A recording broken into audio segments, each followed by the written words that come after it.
Okay, now I want to start this with what's on my mind right now. So I wanted to share this with you anyways. So, we'll see, you know, but I want to share this with you because it's been um,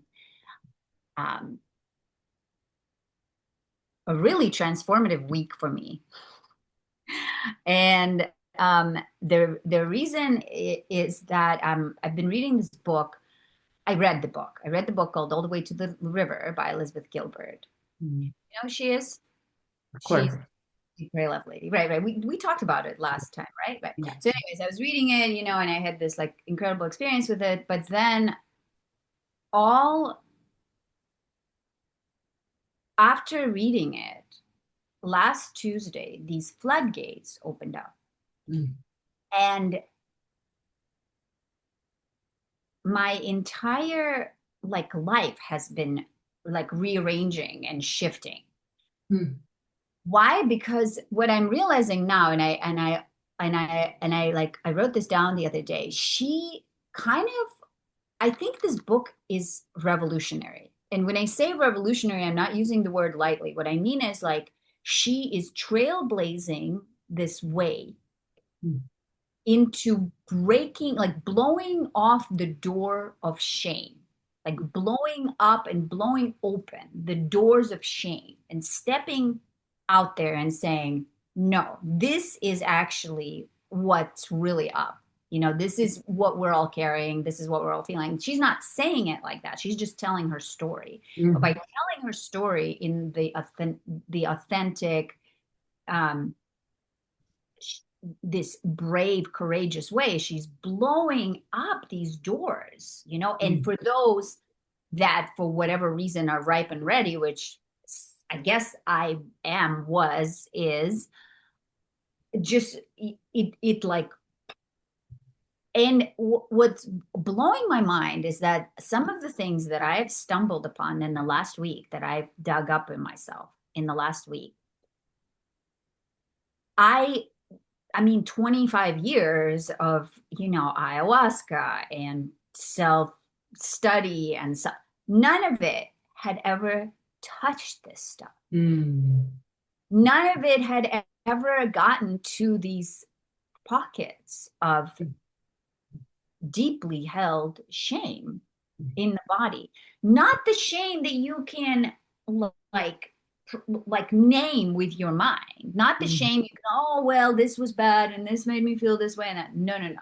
The shame that is just held mm, like in contractions around, like in the pelvic muscles, mm, in the anal muscles that are then controlling the stomach muscles that are causing all manner of disease. I mentioned I've been struggling with my health for a while, right? And you probably do too firmly believe that all issues are psychosomatic. Now, they can turn into physical, whatever, and they do, yeah. but the root cause is shame. And the other day I was laying in my bed and I'm like, I the number one killer of women is shame. Mm, That's what I have. This is like my tagline this week. mm, Number one killer of women is shame. mm, Held deeply, deeply, deeply in the bowels, in the bones, in the tissues. mm, And then, so, it's so interesting because, Elizabeth Gilbert is in her 50s, right? And I am going to be 50 next year. And this is definitely coming, like the way I can see it, the way I can relate to it in perimenopause, as my hormones are going away. Because, I've mentioned this to you before, the hormones are like have colored everything, for 35 years. Hormones give us this plasticity, give us this suppleness, give us this, because we need them. We have to, we need them because, biology wants us to be pleasing to the tribe, pleasing to the partner, for survival of baby and child. So biology plumps us up. And I've actually heard one perimenopause specialist talk about how estrogen coats the nerve endings, actually, like myelinates, Mm-hmm. whatever. Myelinate, yeah. So Myelinates, yeah. nerve endings. So as you lose estrogen, you literally become like your nerves become more exposed, which is why, these perimenopausal women, like, I mean, I have a girlfriend who's like, I had to start taking estrogen supplements because I literally wanted to murder my husband because I hated the sound of his toothbrush. Like, and every time he would brush his teeth, I would have these murderous impulses. Wow. But all of this really, it's got nothing to do with the husband, right? And it's not even got to do with estrogen. What it's got to do with is that the estrogen has covered up Mm-hmm. all the shame and the pain and the blame and the thing in the nerves. And now the estrogen is leaving. And Mm-hmm. like, you're either going to be a fucking bitch. That's option A. You're going to be a bitch. You're going to want to kill everybody or yourself.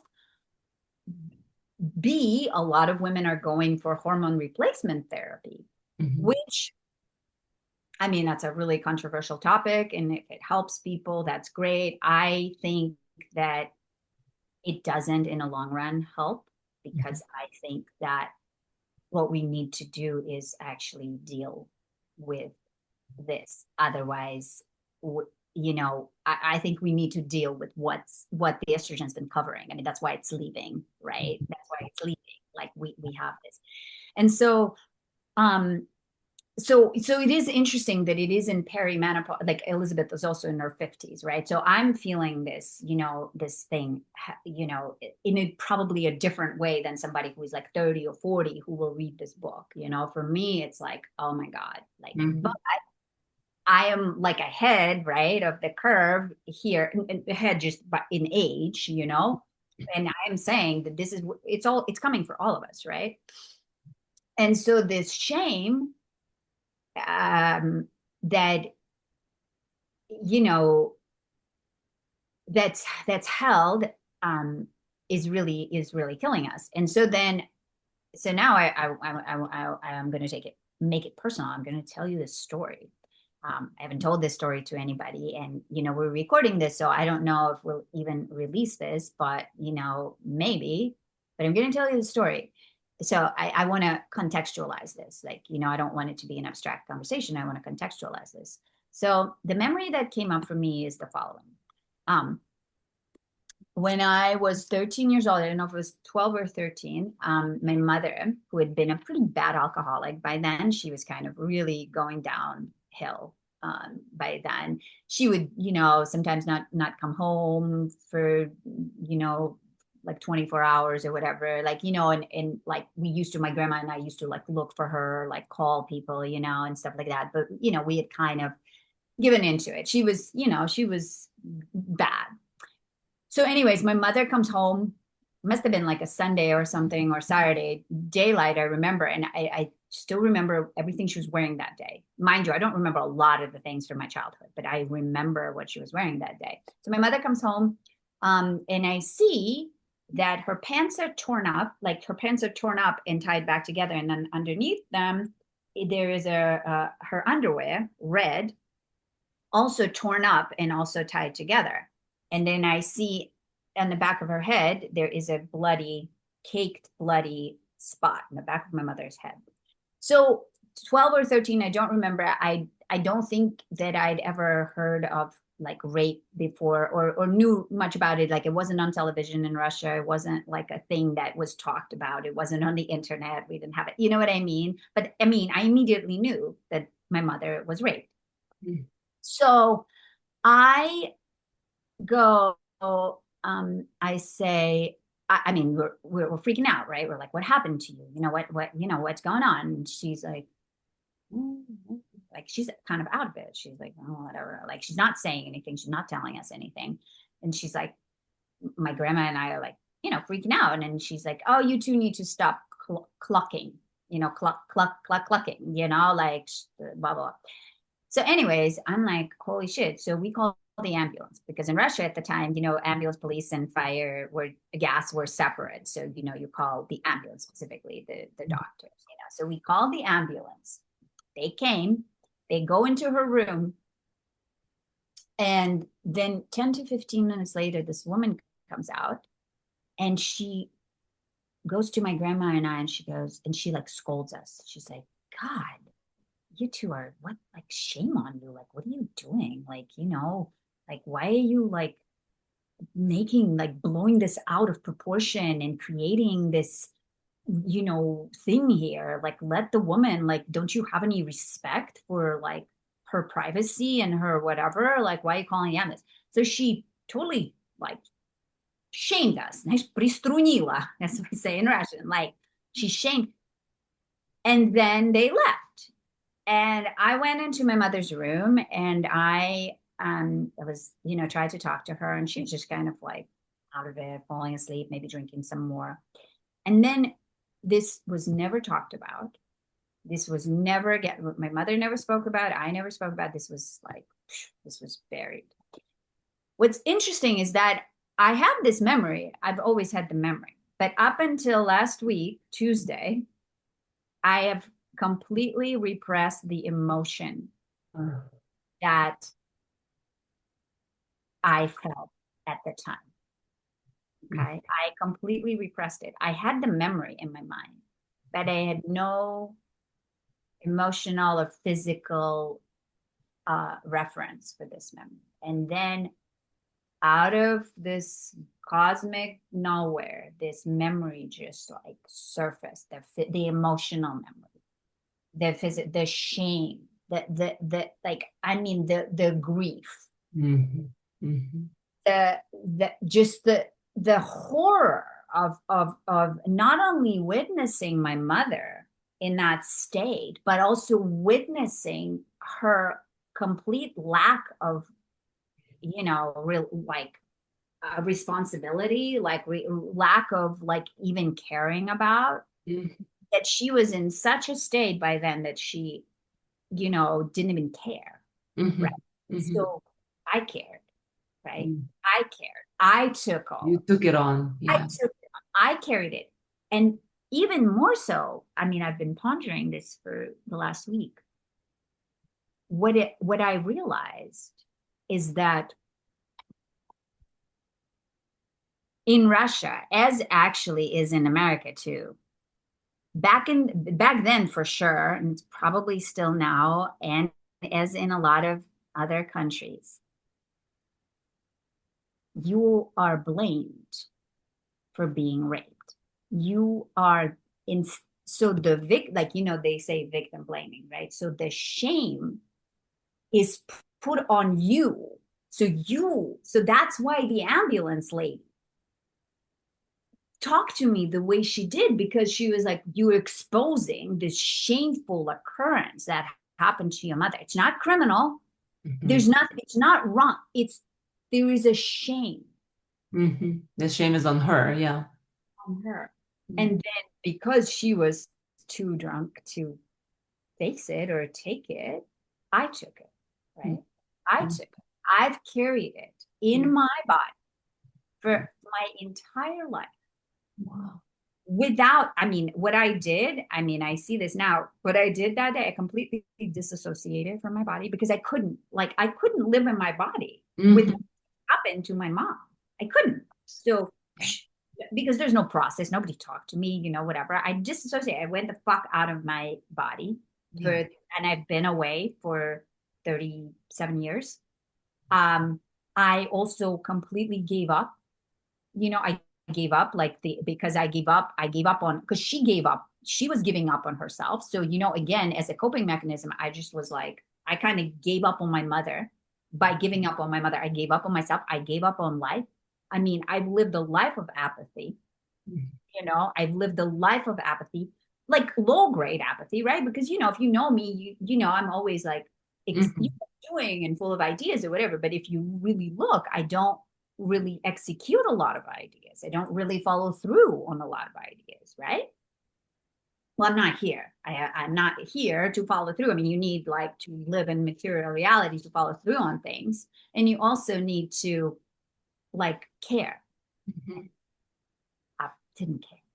And I carried this shame, this deep shame. Now I internalized it. So um, I became dirty. I became gross. I became like my sexual, like really always kind of just like, and now this is just my mother. There is also my father's side of the story who, completely objectified. This was later, but, moving to America where my father completely objectified women. And, as were all the men in his circle, in New York, like those, it was objectification. Women were whores, or they were, it was just like they were objects. So, you get this shame that you're coming with, and your father objectifies all the other women, right? He objectifies all the other women. So then, and so, and then 37 years later, I am having liver issues and gallbladder issues and too much heat, hot flushes, inflammation. I mean, I'm not having them right now, but a lot of people are, right? All Mhm. of these things. And so, where I've landed with this, having gone through this experience just now, and oh my God, wait, hold on, let me finish this thought. Where I've landed having had through this experience is that shame is the number one killer of women. And I've come up with a tagline yesterday, just again, just not tagline, but like something. I was like, I need to. I said, love said to me, reclaim your shame. Reclaim your shame. Like you cannot. Like we. It's like out there. It's like out there. It's amorphous. It's like in this like tightly wound like stomach knots. Sitting there, just sitting Mhm. there. So Mhm. this and dude, like since this happened, I mean, it's been another day, another like memory just surfaces up of like of like of storing shame, of like holding shame, like from just these being abandoned, being hit in these certain ways. Like sometimes when you get hit, I don't know if you ever got hit, but like sometimes when a drunk person hits you, it's like they do it when your drunk parent hits you. Thankfully, that was the only drunk person that's ever hit me. But when a drunk parent hits you, like it's in a heat of the moment, like it doesn't feel malicious. But there were a couple of times when it was like intentional and abusive, and I was given like a choice to choose myself or choose to be beat up. And because I was afraid that my mother would leave, I chose to be beat up. That shame of like abandoning yourself, that we all carry, like for so many. So it's just this unbelievable and I am, and as I am moving through this, I am moving through my health issues. Like my health issues are really like how I've been talking about the nausea, Yes. like this. Yes. As I'm moving through all these memories, and as I'm releasing, as I am reclaiming the shame, as I'm landing in, as I'm allowing myself to feel like, I mean, it's not even I'm allowing myself, it's I mean, I've always, what's what's so interesting is this is coming from me. I mean, as someone who's probably made everyone uncomfortable in a room before because of how shameless I am, how deeply and truthfully and authentically I look at things. So for Mhm.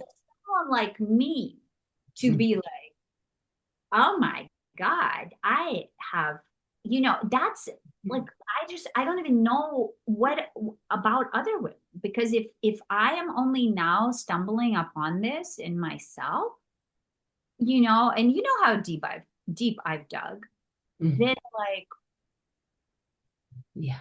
what? Okay. So this is what I'm sitting with. I know it's a lot. You're like, what the fuck, Masha? Like this is the first time we're doing this. I But this love is it. like this is what's up. This Yeah. is where I'm at.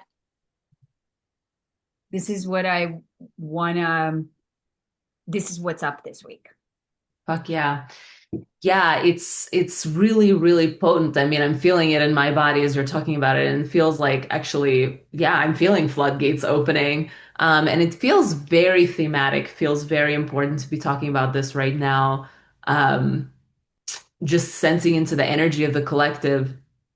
And I'm thinking also, so by the way, I'm leaving on a road trip tomorrow, and I have all the way to the river on my Audible, so we're gonna listen to it in the car. Yeah. So you and I can, yeah, Oh, dude. And after that, we're gonna we'll yeah, have a whole like book club. We'll yeah. okay. Book Yes. club debrief. Exactly. On But it on that. Okay, yeah, awesome. yeah.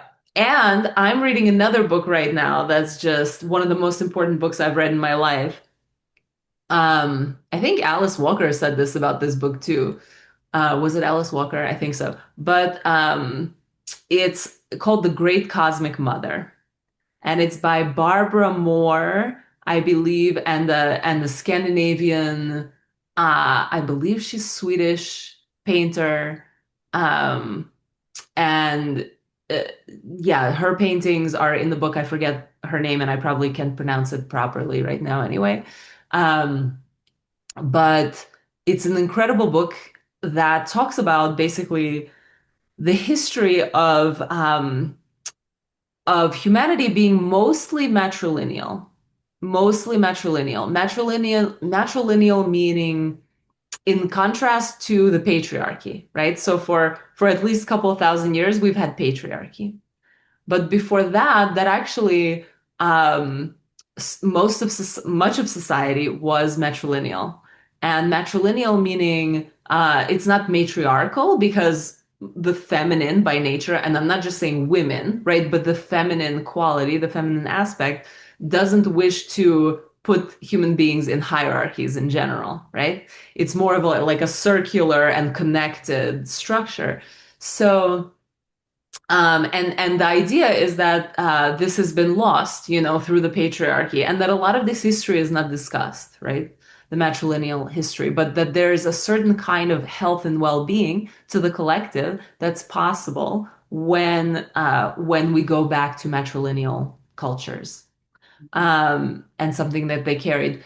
But the book really emphasizes um, how women, and it's very insidious, but the feminine and women are shamed and put down and disempowered systematically by the patriarchy, right? And this is the water that we swim in. So we often we don't realize it, right? Especially in cultures where it's like, oh, there's been feminism, there've been three waves of feminism, like how, what patriarchy are you talking about, right? But the thing is, this is so insidious and it's so internalized, just like you're talking about. It's in the cells, right? And we know, like this woman on Instagram that you introduced me to, Maria Bagina, right? And she talks about something that I think is so important and ties directly to what you're saying, which is um, she calls it, this is direct translation from Russian, like good girl syndrome. Mm-hmm. Good girl syndrome. And I think it's very important because um, this, to me, my understanding is this is one of the ways in which this shame, internalized shame, comes out. Is that it's just one of the ways. It's not the only one, but that like a woman is a very powerful, big force, right? Very, very big, powerful force. And the good girl syndrome is this kind of like structure that through oppression, which is again insidious in the air that we breathe, in the water we swim in, metaphorically, it's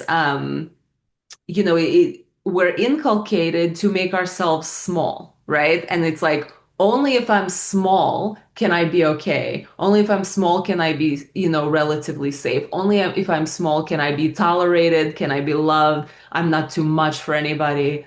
And in all these ways, women suppress their sexuality, right? Which is the seat of our power. All human beings, our sexuality is directly connected to our power. Our creativity is the second chakra. Um, And yeah, and making ourselves small. And it's very interesting because when you're talking about shame and that being the number one killer of women, I was a few months ago observing yeah, just tapping into, the collective field and observing that this good girl syndrome, this way that women make ourselves small, we repress sexuality, we repress our power. Even some women talk in like a child voice, right? They're like, Yes. "Oh yeah." Right? It's like they don't talk in their real voice. Like they're not letting the depth of their voice, right, come through naturally. So there's a lot of like infantilizing of women, like, right? Like making women like more like a child that never grows up, shave all the body hair, right? Like all these different ways. Huge, right? Huge. Yeah, Like the women are like tasked with pretending for the collective that we're not apes. That's like on women. That fucking exactly. is on women, like that we don't have hair. We fucking have hair. You have hair. I Yeah, have hair too. Yeah, no, that's a huge exactly. intention for me. Yeah, exactly. And to me, it's really, yeah, it's a kind of symptom of a culture that doesn't have a place for like a full-grown woman, right? Like a full-grown woman. Right, right. There is no play, right. But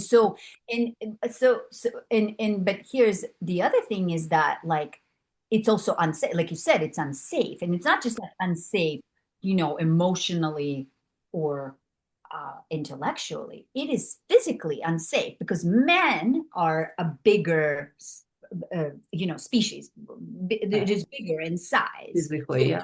we're talking about like predator versus prey relationship, which is what it has been Yeah. for a really long time, right? We are set up. So then of course, you are actually physically unsafe. Like if you go, like I notice this, I even walk down the beach here, and sometimes like I'll walk and I'll just sway my bum, just sway my tail, like release my tail.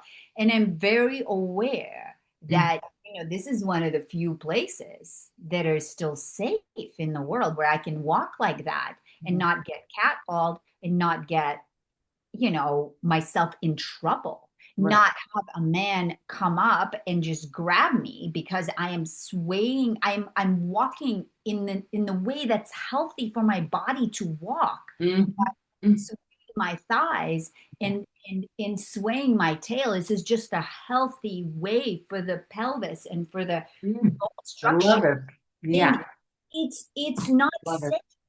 So so then what? So what? So then the only way, and it's interesting because I've been thinking in this context about the sort of the woke male, right? Like right now there's a lot of funds being made of like the woke male, and there's some of the woke maleness that I am not, like I don't, there is a little bit of that, sort of wishy-washy, like lacks the masculine, whatever.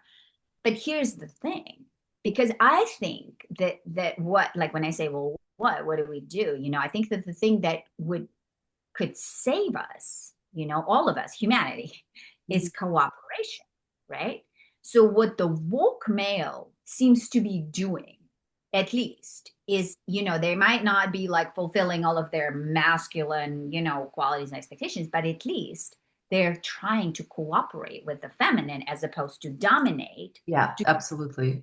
right? Absolutely. Yeah. That's like the way. But so here's my question: when you say this, I mean, I'd have to read the book, and I'm really interested. But do does the how did the matrilineal society, like how did it work before? Like when people say, okay, we were like this, but the species were always, the size was the same, right? The men were bigger, stronger than the Mhm. women. So what drove or what held their societies together that dynamic wasn't expressed? Because right now this dynamic is expressed, and what's really scary to me, and that's just why I mentioned off camera, about the dark ages coming, is that if you look at what's going on in America right now, they're coming for the women, right? Mhm. The abortion laws, like all the, it's the dominating, it's that it's why? Because you know the well, I had a thought, I lost it, but the dominant, it's the dominant, it's the dominant culture, right? So what how do they explain, Mhm. how did they have matriarchal society or matrilineal society? Yeah. Are we to do? I mean, so there is Yeah. that cooperation, which some of the males are jumping on board. So that's progress. That's Okay, progress. Absolutely. Yeah. that's what I was saying. So why they're coming for the women? So this style is the holding on to the old. Right. Like that's the Yeah. like dying bones of the world. Like the patriarchal way is Yeah. an unsustainable way. It's unsustainable. Absolutely. And they're but they don't for some reason know it or see it or whatever, so they're clamping down on the woke, right? Yeah. Because the woke is more like, okay, this is possibly sustainable, this is possibly cooperative, but it's not, capitalism in its core is not is a dominant, it's a dominator culture, so so the so the woke, the males that are cooperating, those are the ones that are like trying to create sustainability. But in most relationships, a lot of males are still, it's very much like the feminine versus the masculine. It's that like original, or not the original, but it's been long enough in the culture that it feels like the original sort of war, right? Yeah. That the dominator, like in the wild. So what are the solutions, or how did they do it before? Or what do we? Yeah. That's a great question. I'm probably only going to scratch the surface, but you know, first of all, they were different, right? The matrilineal cultures were different in some ways from each other, is what I understand, but there were some things that are also common to them. And by the way, the way they talk about it is it started in Africa, which is ostensibly where we're all from originally, right? But then Africa at that time, according to this book, was had vast connections with other parts of the world, really all, most parts of the world through trade, through sea travel, Mhm. all of this. So those African matrilineal cultures were spreading their influence through trade, through all these ways. And but number one is that the religion or the spiritual uh, approach that they all shared was a it was a goddess worship. It was actually so the devotion, the spiritual devotion was to a feminine energy, which is life, the giver of life, the earth herself, right? And we can call it like That's a pagan. woman instead of a man, and so that's why the women were treated better, That's because right. if you were Yeah, a woman, you were desecrating the divine. exactly, exactly. So I'm sorry, go on. And then now it's in patriarchy, the god became male. Yes, God became male, exactly. And God is up there somewhere, right? Rather than here and in the earth and in the food we eat and in the cells of our body. And, Disembodied and masculinized the god, right? We made the god a man and disembodied it, like put it up in the sky and yeah, took it. All yeah, right. exactly, exactly. And so, you know, um, in these matrilineal cultures and the focus on the devotion to Earth herself and everything that is life-giving and everything that is life-protecting. Um, a woman was like from what I read, like a community could look easily, or many communities looked like a woman or the mother at the center, right? And she's like the matriarch. And her job is to really keep the home, the hearth, right? Everyone taken care of, everyone's got, the sustenance, the nourishment they need, a loving environment. Um, and then the children and the men are, it's their job to kind of protect this, right? And to provide for this home and this hearth. So it really is a friendship and it's really a cooperation. Um, Which, and this is maybe to take a note, but for next time, because this is really going well, that like it's an interesting, start. So next time we could maybe explore, we had talked about, how the women, the female sexuality, and and the protection, that's, so it makes sense that it was the middle, then the men were protecting, and then the men were kind of giving the woman, like supporting her yes. connection to the divine, whatever that means, Yeah. with that. So it was just a different orientation. So then it's really curious. Well, I'm sure she probably talks in the book about how that broke down, Yeah. and and Yeah.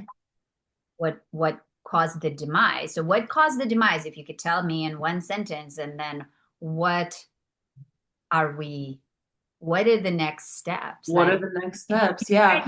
where I'm at is just like, this is all unraveling. I mean, I'm in like, I feel like I'm in like a just like new it's just like so much energy is opening up for me as I Amazing. having. Amazing. You look completely different. I mean, when I first jumped on this call with you, I was like, Masha, something happened to you. Like your face looks like you've shed so much. And this is the testament to the power of this internal work, right? Like this deep energetic work of really releasing these emotional things we hold, because just like you said, it's psychosomatic. And and you're feeling the proof of this, these physical symptoms relieving. For sure. Yeah. Been taking like the before and after pictures, right, throughout this Yeah. whole. Yeah, no, for sure, absolutely, It's yes. incredible. Like this is the testament. You could see it because you've been looking at me, through the thing. But anyway, so what broke it down? Like, if you, I don't know where we are on time, but if you could Yeah. say like what broke it down, and so what are the steps? Again, this is like for me, it's going to be like a continued discovery, and Yeah. as for you, and I'm really looking forward to discussing all the way to the river and this matriarchal setup. But what broke it down, and what are we looking at? Like, what are we working with? Yeah. So from my understanding, and again, I encourage everyone to read the book because it's very detailed. It's very, um, So it's a, you can tell, like, what you can, yeah. like, From for what, that, this for this moment. But so yeah. for this moment, yeah, from what I understand, I believe it was like Bronze Age, around the Bronze Age, but there was um, and I don't know like the core, I don't know the seed of it, right? Like we can see maybe what happened from the surface, but I don't know what the cause of it was. But more of a militaristic kind of culture started taking over, right? So it was more about dominating and taking, right, from someone else rather than sharing what we have. Um, Which is really, and sorry Mhm. to interrupt you, but Terence McKenna would answer this question, because he talked about the savannah, the African savannas being Mhm. inlands, and the mushrooms growing because they were cattle herders, so they followed the cows. They followed. So that's his theory, right? Is that Mhm. they followed the mushrooms, and so those were tribal societies, right? And then when the alcohol came in and the agriculture, then it became, militarized, patriarchal, because of, so that's one explanation, is that the we took different sacraments.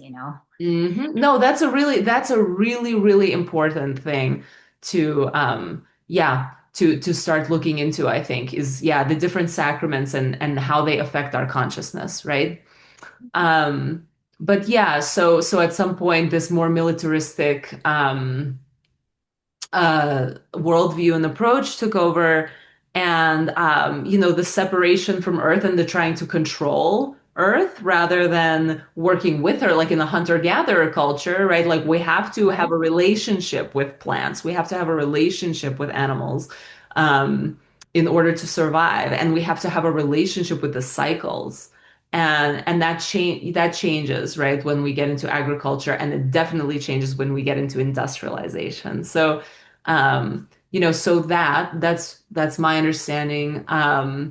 But in terms of where do we go and what do we do? And my sense is that, the divine is always already doing, and it's in seemingly little things like this, right? Like even what came out of our conversation today, what happened, the shame that got released in your body, and Liz Gilbert writing her book, and and talking about her relationship with a woman, right? Um, and which by the way, in the Great Cosmic Mother talks about how in paganism, like there were many kinds of different sexuality. And we can touch on this more next time too, but that, that there wasn't such a rigid heterosexuality, right? Like there was much more fluidity, and women being with other women wasn't like, oh, now you're gay. That was just like one form that love could take. Yeah, just various love. Yeah. Various love, exactly. So how do we do it? I mean, and I've talked to you about, like energies rising up in me around, around different configurations of partnership and relationship, and how do we do that in ways that are more supportive to community and sustainable, yeah, sustainable communities. So.